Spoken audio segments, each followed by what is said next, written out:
dans le Grand News, à la une ce soir, Valérie Pécresse en Île-de-France, Christian Estrosi en PACA, Jean-Yves Le Drian en Bretagne. Au total, 9 nouveaux patrons de région ont donc été désignés ce vendredi. Un cardiologue de 54 ans s'est jeté par la fenêtre hier en fin d'après-midi à l'hôpital parisien. Ses collègues et amis entendent faire revêtir à ce suicide un motif professionnel, le flop-top de la semaine. Mère Teresa a été déjà en 1979 prix Nobel de la paix et béatifiée. Elle sera bientôt canonisée grâce à son second miracle reconnu par le Vatican. Le 19 décembre 1985, Georges Courtois et 2 de ses complices armés retiennent les membres de la cour d'assises de la Loire-Atlantique se mettant en scène devant les caméras de télévision. Retour de 30 ans en arrière après le preneur d'otage sur une des affaires qui a déclenché la première intervention du raid. Notre ami Joseph Cabri nous détaillera son actualité people et puis bien sûr, comme toujours, nous écouterons la grande, la sublime Dalida. Voilà donc pour les grandes lignes du Grand News. C'est ce que je vous disais il y a un instant. Valérie Pécresse, qui fait partie du groupe Les Républicains, accède à la présidence de Région Capitale après 17 ans de gestion de gauche. L'ancienne ministre a rassemblé 119 voix, soit 2 de moins que le nombre d'élus de sa majorité. Les socialistes ont voté donc blanc. Wa Verland de Saint-Just pour le Front National était aussi candidat à la présidence. Il a obtenu 21 voix. La séance inaugurale s'est tenue sans Claude Barthelone, qui fait partie du Parti Socialiste, vous le savez maintenant. Il avait été candidat battu de la gauche et des écologistes Les Verts qui a donc démissionné la veille de son mandat de conseiller régional. Le maire de Nice, Christian Estrosi, a fait le plein de voix LR, UDI, Modem avec 81 contre 42 à Marion Maréchal Le Pen qui fait partie du Front National. Il a été longuement applaudi quand son prédécesseur Michel Vauzel du PS lui a remis l'écharpe du président, l'écharpe rouge vous le savez. Le conseil régional de PACA ne compte aucun élu de gauche, le PS ayant donc retiré sa liste après le premier tour le 6 décembre pour faire barrage au Front National. Le président de séance Jean-Pierre Daugrel, qui fait partie du Front National, donc le doyen de l'Assemblée, avait d'abord annoncé un score de 82 voix pour Christian Estrosi et 42 pour son adversaire, soit au total de 124 voix, alors que le conseil régional ne comporte que 123 élus. Le conseil régional a ensuite établi le score de 81 voix en faveur de Christian Estrosi. Le ministre de la Défense, Jean-Yves Le Drian, le Parti Socialiste, a été élu avec 53 voix contre 12 voix pour Gilles Penel, le PS, et 18 votes blancs. Les élus de la liste LR marquent le fur. Le nouveau président, très applaudi lors de la proclamation du vote, a ainsi retrouvé un mandat qu'il avait déjà exercé à partir de 2004, soit il y a 12 ans, après avoir arraché la région à la droite. Il a annoncé ce soir qu'il cumulera cette fonction avec son portefeuille ministériel de la Défense, mais indiqué ce vendredi qu'il confiera à son premier vice-président le soin de le seconder, donc pendant une période indéterminée, soit selon dit. Et François Bonneau, le candidat de la gauche, a obtenu 40 voix contre 20 pour Gilles Pelletier LR et 17 pour Philippe Loiseau FN. Le nouveau président a aussitôt proposé au groupe Les Républicains et UDI de présider 2 commissions. Guillaume Pelletier a répondu qu'il ne souhaitait pas co-gérer la région, tout en promettant une opposition constructive. Le nationaliste Gilles Simeoni a été élu dès jeudi à la tête du conseil exécutif de la collectivité territoriale de Corse, et un indépendantiste, Jean-Guy Talamoni, a été porté à la présidence de l'Assemblée de l'île. À l'île de la Réunion justement, puisque Didier Robert a été réélu président du conseil régional par 29 voix et 16 bulletins nuls ou blancs. En Guadeloupe, Harry Chalut, le DVG, devait également être élu à la tête du conseil régional. Et enfin en Martinique, là-bas l'indépendantiste Alfred Marie-Jeanne et en Guyane, le président sortant de la région, Rodolphe Alexandre, présideront ces deux nouvelles collectivités territoriales. Je vous le disais dans les titres, les grandes lignes en début d'émission. Jeudi après-midi, le docteur Jean-Louis Meunian, 54 ans, cardiologue à l'hôpital européen Georges Pompidou à Paris, s'est suicidé en se jetant la tête la première par la fenêtre d'un étage de l'établissement hospitalier.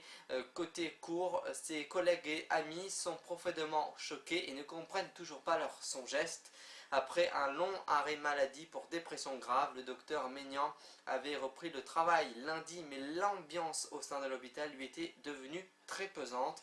Il y a quelques mois, plusieurs de ses collègues avaient d'ailleurs alerté la directrice de l'hôpital, Anne Costa, ainsi que le patron de l'assistance publique hôpitaux de Paris, l'AP-HP, Martin Hirsch, de risques suicidaires en raison, selon eux, de harcèlement moral. Ce vendredi matin, une réunion extraordinaire du comité d'hygiène de sécurité et donc des conditions de travail ont été donc convoquées en urgence à Pompidou en présence de Martin Hirsch. Une enquête policière est en cours. Ses collègues, qui doivent être entendus par les services de police dans le 10e arrondissement de Paris, espèrent bien faire revêtir que ce décès était donc un caractère professionnel, même si jeudi soir la directrice, dans un mail adressé à l'ensemble du personnel, évoquait un décès accidentel entre guillemets, donc une expression particulièrement mal vécue en interne.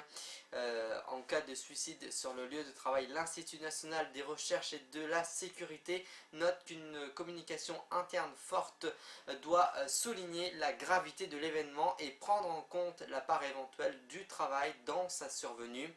Il faut savoir que les raisons d'un suicide sont toujours complexes à démêler et je dois ajouter qu'il faut même accepter des recherches d'éventuels facteurs liés au travail et adresser ainsi aux salariés le signal que ces actions pour améliorer les conditions de travail sont possibles. Contacté par le Figaro, la direction de l'hôpital n'a pas donné de suite.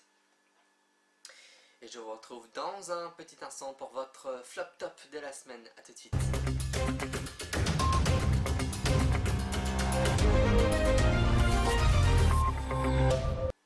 Et c'est du top ce soir puisque jamais les spectacles d'hypnose et de mentalisme n'ont été si nombreux à l'affiche en France. Parmi les personnalités préférées des Français qui remplissent les salles, c'est Cyril Arnaud, actuellement sur scène à Paris, explique les raisons de son succès. Il était l'invité donc de Charlotte Barillon-Barouin, donc c'était dans On ne parle que de ça pour le Figaro et pour notre Grand News. Regardez.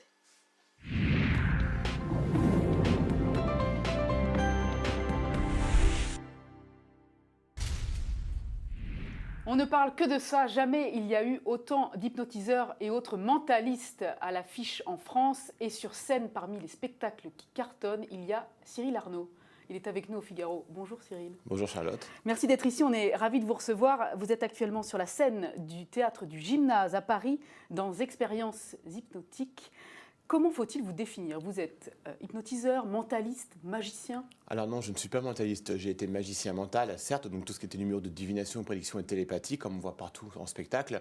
Les mentalistes, eux, sont des personnes qui font une discipline liée au développement du mental. Bien sûr, dedans, il y a PNL, l'hypnose et autres qualités, et autres compétences. Moi, je suis hypnotiseur, avec, je pense, une bonne partie de répartie et d'humour dans le spectacle. C'est très important.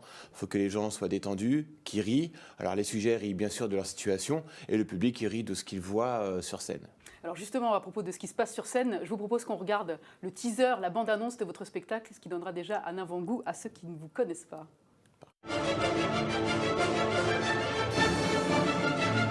Plus vous êtes détendu, plus vous commencez à voir vos paupières cligner de plus en plus. Dors, totalement détendu, profondément. Attention, il y a un tremplin et on saute. Sommeil. Qu'est-ce qui vous arrive? C'est les liens.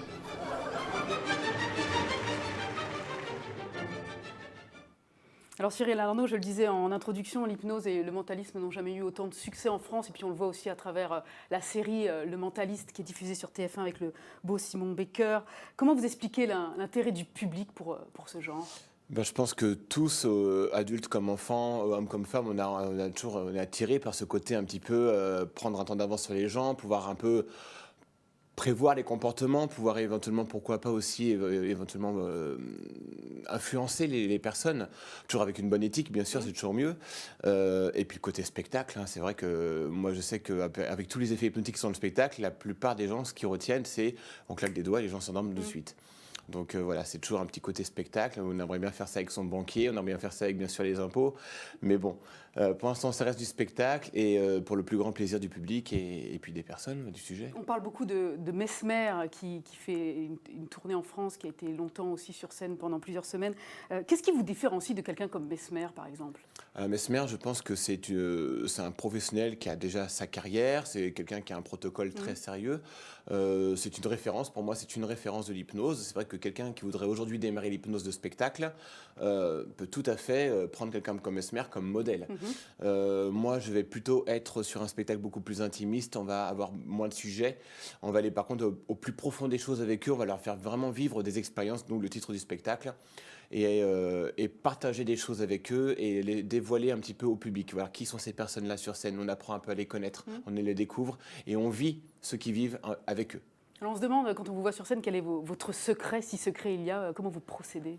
Ben en fait, l'hypnose, c'est plein de micro-techniques, un peu comme si on avait des outils, et que face à chaque sujet, on se doit de trouver l'outil qui va permettre de plonger cette personne dans l'état modifié de conscience. Alors forcément, quand on a beaucoup de spectateurs, on peut écrimer très rapidement les plus réceptifs, autant quand on est dans des salles plus modestes, là on va devoir beaucoup plus travailler sur le langage de communication avec l'inconscient, parce que forcément le degré de réceptivité va être beaucoup plus dur à travailler.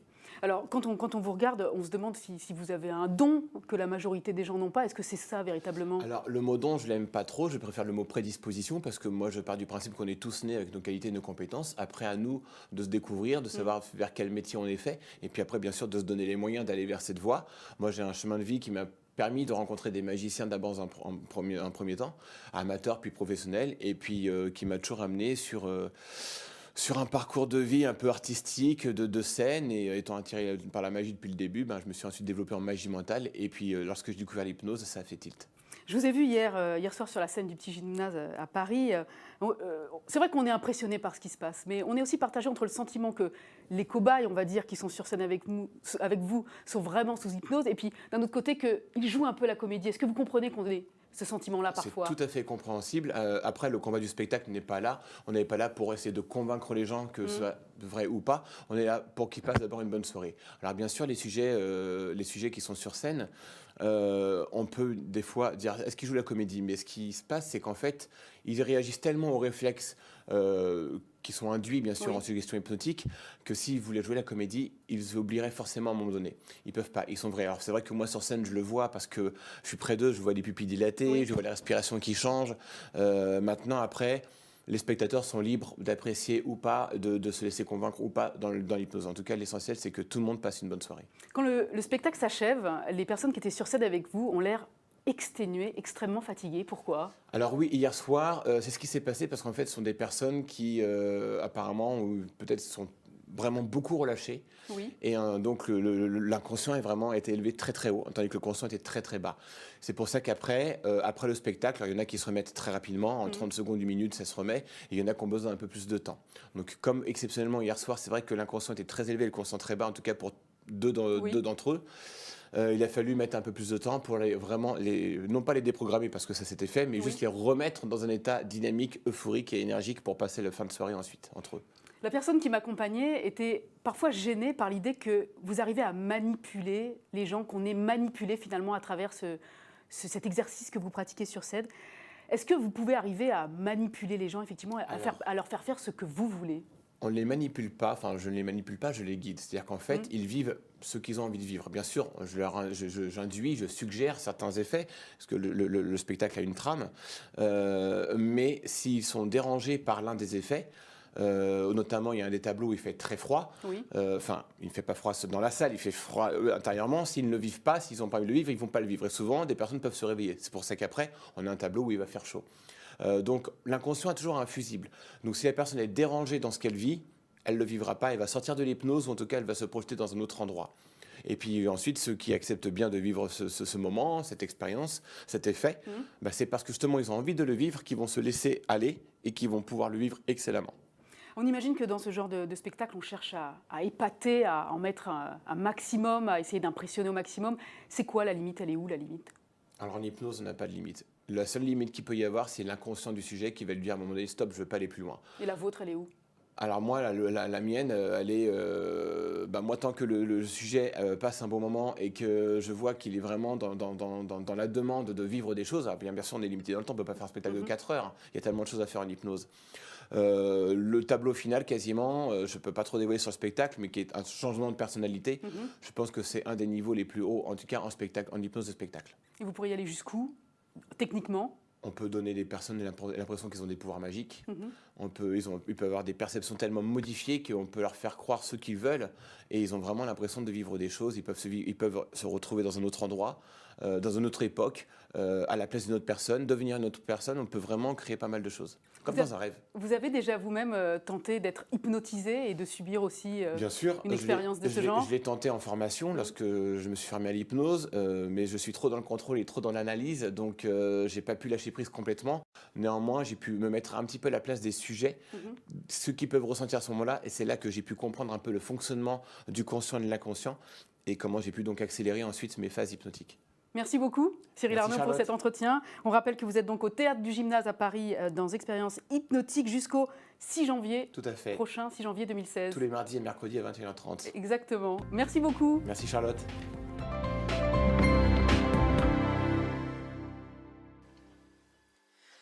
Mère Teresa va devenir une sainte. Le Vatican l'a confirmé ce vendredi. Le pape François a signé le décret reconnaissant un second miracle à celle qui était surnommée Mère Teresa de Calcutta. Le Saint-Père a autorisé la Congrégation pour les saints à promulguer les décrets concernant le miracle attribué à l'intercession de la bienheureuse Teresa de Calcutta, a déclaré le Vatican dans un communiqué. Elle était depuis longtemps à l'étude. L'annonce de la reconnaissance de ce second miracle officialise l'événement.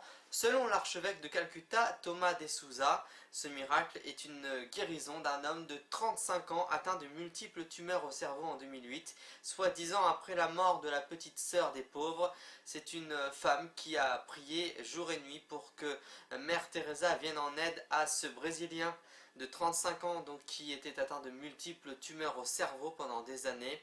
Selon le site Avenir, alors qu'il était tombé dans le coma profond en salle opératoire, l'intervention avait été retardée une demi-heure. En revenant, le chirurgien avait découvert son patient assis, réveillé, guéri, lui demandant qu'est-ce qu'il faisait ici. Selon le site Vatican Insider, une commission médicale réunie au Vatican le 10 septembre a déclaré cette guérison inexplicable à l'unanimité, notamment parce que la masse cancéreuse avait été totalement disparue, blanchie. Une commission théologique a ensuite reconnu le 15 décembre dernier, également à l'unanimité, le lien entre la guérison et l'intercession de Mère Teresa. Son âme est toujours là, bien sûr. Elle devrait être canonisée le 4 septembre 2016 à Rome pour jubilé de la miséricorde, un deuxième miracle reconnu 13 ans après que le Vatican a convenu que la religieuse a guéri une jeune femme après que elle souffrait d'une tumeur abdominale, une guérison qui était intervenue après qu'elle a placé une médaille miraculeuse sur le corps de la jeune femme. Mère Teresa, qui a consacré sa vie entière aux plus démunis, a reçu le prix Nobel de la paix en 1979 et elle a été béatifiée en 2003 par Jean-Paul II, seulement 6 ans après sa mort, un record de rapidité. C'était le jeudi 19 décembre 1985 à 10h43 dans la salle d'audience de la cour d'assises. 3 hommes et une femme, donc Georges Courtois, 38 ans, Patrick Tollet, 24 ans, Yannick Brevet, 31 ans et Christine Dillard, 27 ans, sont poursuivis pour hold-up, recel et association de malfaiteurs. Courtois fait figure de chef. Voilà qu'après une vingtaine d'années qu'il navigue d'une prison à l'autre, il se dit des airs de révolté, accuse la société, joue le ravaloche, un criminel et militant anarchiste français guillotiné en 1892. Voilà, et après cette première opération couronnée avec succès, l'unité d'élite de la police est intervenue à de nombreuses reprises pour gérer la situation de crise, prise d'otages, arrestation des malfaiteurs, protection de personnes, mission de filature, etc. De l'assaut de l'appartement de Saint-Denis après les attentats du 13 novembre dernier, en passant par la neutralisation de Mohamed Merah en 2012 à Toulouse, ou encore l'assaut contre Humad Bomb en 93 à Neuilly. Autant d'événements qui ont marqué les 30 dernières années d'existence du RAID. Voilà, et tout de suite, nous retrouvons bien sûr notre ami Joseph Cabri qui nous détaille toute son actualité People. Bonsoir Joseph.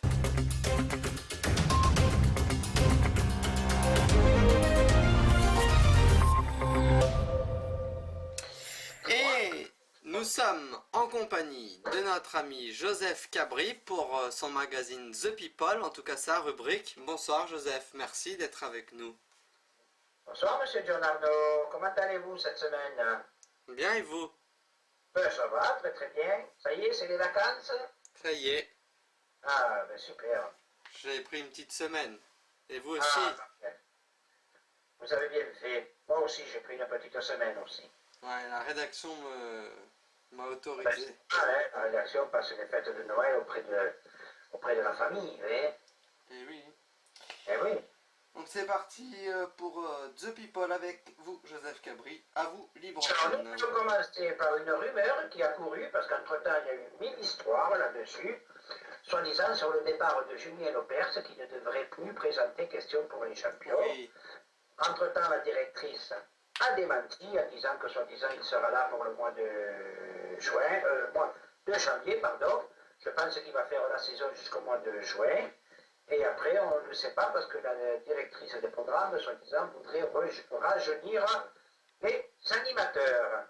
Mais vu le bruit que ça a fait dans les réseaux sociaux, parce que c'est vrai que ça a couru au scandale, elle fait pas fait, quoi, et je pense qu'ils ont dû faire une marche arrière, et donc la directrice des programmes a laissé Julien Lepers quand même présenter son émission de jeu, que ça faisait plus de 25 ans qu'il présentait ce jeu-là.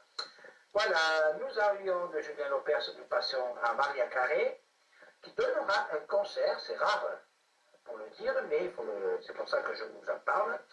Maria Carré donnera un concert à Paris le 21 avril 2016 à l'Accor Hotel Arena de Paris. Nabila le retour sur Twitter qui se moque de Marine Le Pen, car elle n'est pas passée pour les régionales. Mais je pense que M. John a dû vous parler mieux que moi des élections régionales. Donc Nabila fait son retour, mais alors elle a refait son retour après dans la semaine, parce que vous savez qu'elle est toujours en affaire là pour le coup de couteau qu'elle aurait donné à son compagnon Thomas. Et madame voulait passer ses vacances en Suisse. Mais vous savez que par rapport à son affaire, elle n'a pas le droit de quitter le territoire français. Et vous savez la réponse qu'elle a fait, madame. Mais je pense qu'elle a dû le faire exprès, parce que sinon, si vraiment elle était sérieuse, je pense que c'est grave ici. Elle a fait la réponse à Morandini, mais monsieur Morandini, la Suisse ne se trouve pas en France. Voilà. Donc depuis, elle se prend plein de moqueries sur Twitter, sur les comptes réseaux sociaux, et tout ce qui s'ensuit. Voilà. Le chanteur belge s'est marié en secret près d'Anvers, en Belgique. Et c'est Guy Gilbert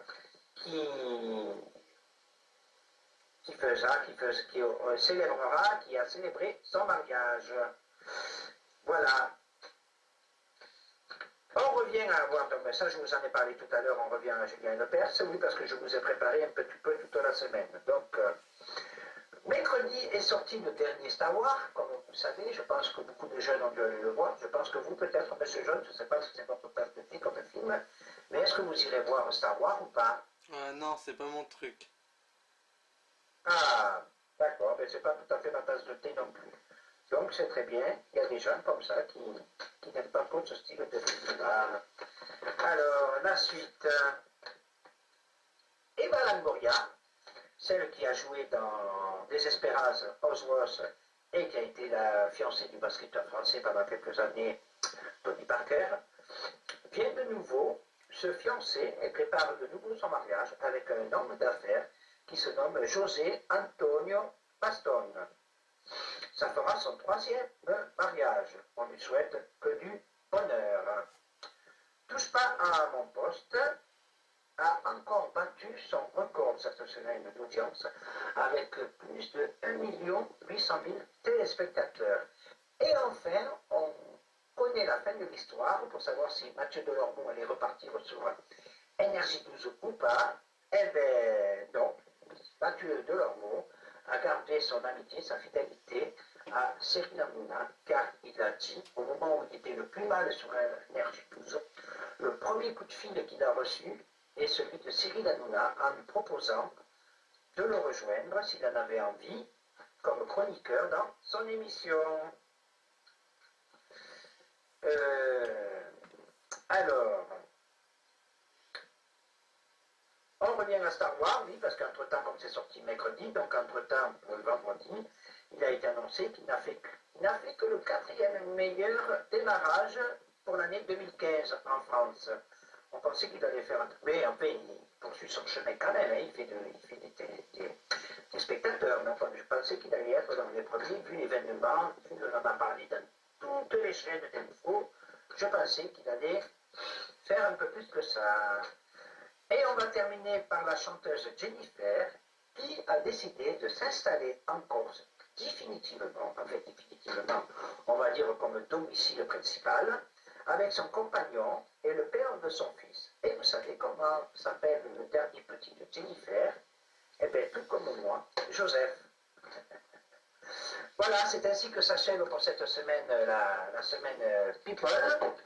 Je voulais vous souhaiter de très bonnes fêtes, vu que vendredi prochain, il n'y aura pas de News TV, étant donné que ce sont les fêtes de Noël. Donc, et on se retrouve, je pense bien, mais ça on verra avec M. John Arnaud, le vendredi 31, je crois, ouais, 31 décembre, la veille du réveillon, quoi, on va dire, ou le jour. Non, vendredi c'est le 1er janvier, pardon, je ne dis que des bêtises. Donc, je sais pas, on verra avec John si on se retrouvera pour le Mais on se retrouve dans... De toute façon, on passe vendredi-là, mais le prochain. Donc, voilà. Donc, comme confirme M. John Arnaud en direct, on se retrouvera le vendredi 1er janvier, ce qui nous permettra de vous souhaiter la bonne année. Voilà. Eh bien, je vous souhaite une excellente soirée. Je vous dis dans 15 jours, au revoir. Et on retrouve de suite M. John Arnaud en direct. Merci beaucoup Joseph Cabri, on se retrouve donc la semaine prochaine. Passez d'excellentes fêtes de fin d'année. Merci Joseph. C'est moi qui vous remercie, M. John Arnaud, de votre confiance. Donc on se retrouve dans 2 semaines. Hein. Merci. Tout à fait. Merci beaucoup Joseph Cabri, on vous retrouve donc vendredi prochain. Et tout de suite on écoute l'ultime, l'unique, la brillantissime, l'irremplaçable, la beauté à la voix de velours, c'est Dalida sur cette antenne.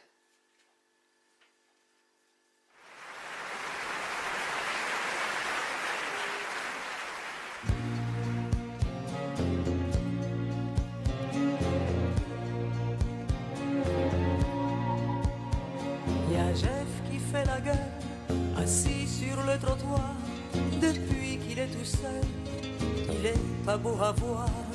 Y a aussi la Mathilde qui est jamais revenue, y a aussi la Mathilde qui n'en reviendra plus. Et puis y a la Frida qui n'a aimé que lui. Chez ces gens-là, on n'est jamais parti.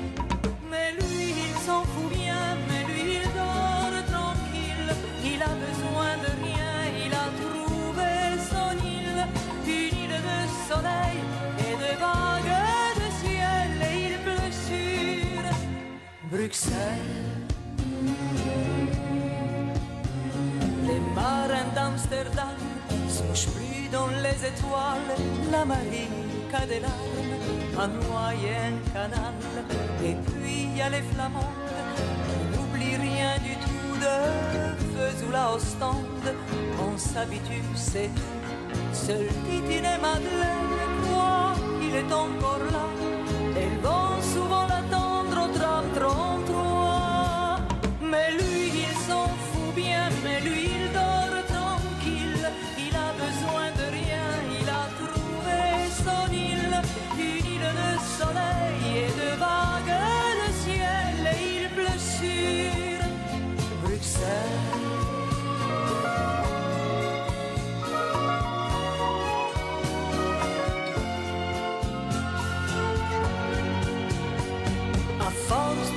J'arrive, à force d'en parler, à force de dire j'arrive, il y est quand même allé. Il a rejoint Jojo, la fan était Fernand, peut-être un peu trop tôt, mais lui il est content. Il n'a pas entendu que des milliers de voix lui chanter Jackie, ne nous quitte pas. Mais lui il s'en fout bien, mais lui il dort.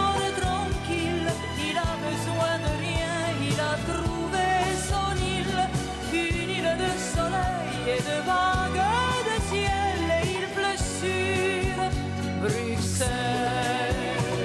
Mais lui il s'en fout bien, mais lui il dort tranquille, il a besoin de rien, il a trouvé son île, une île de soleil et de vagues de ciel, et il pleut sur Bruxelles.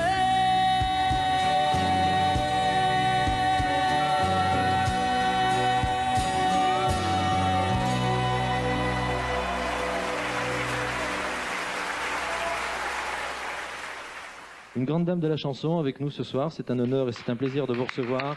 Dalida. Bonsoir. Bonsoir Dalida. La chanson que vous interprétez est une chanson qui est allée tout de suite au cœur des Belges parce que vous parlez de leur capitale et puis vous parlez aussi d'un monsieur que nous avons beaucoup aimé qui venait de chez nous. Oui, c'est une chanson qui est un hommage à Jacques Brel.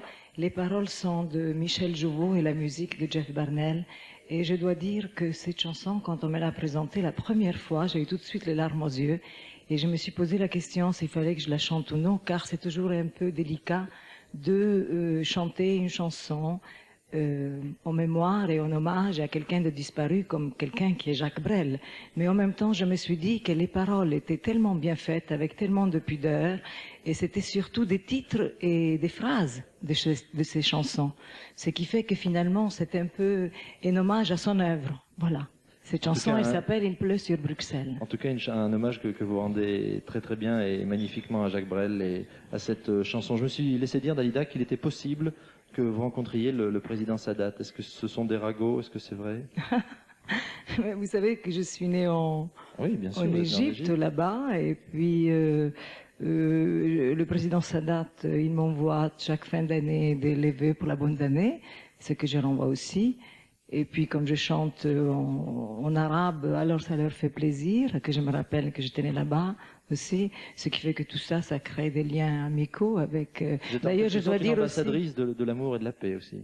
Oui, d'ailleurs, je dois dire que cet homme, finalement, en ce qui me concerne, je pense que c'est un homme politique d'une grande envergure, d'un grand courage.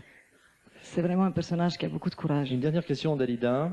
Il y a un livre qui a été écrit racontant votre vie. Ce livre a pour titre La gloire et les larmes. Oui. Si on mettait de chaque côté du fléau d'une balance, sur un plateau, si on mettait la gloire, de l'autre les larmes, chez vous, qu'est-ce qu'il emporterait, les larmes ou la gloire? Je veux dire que ce livre il a été écrit il y a quelque temps par Pascal Sevran. C'est une biographie, bien sûr, sur moi. Et là, c'est un peu difficile à dire parce que finalement, les larmes, même si parfois font basculer la balance dans le bas, disons, oui, font la basculer, donc elles pèsent un peu plus lourd, elles font monter aussi l'autre parfois.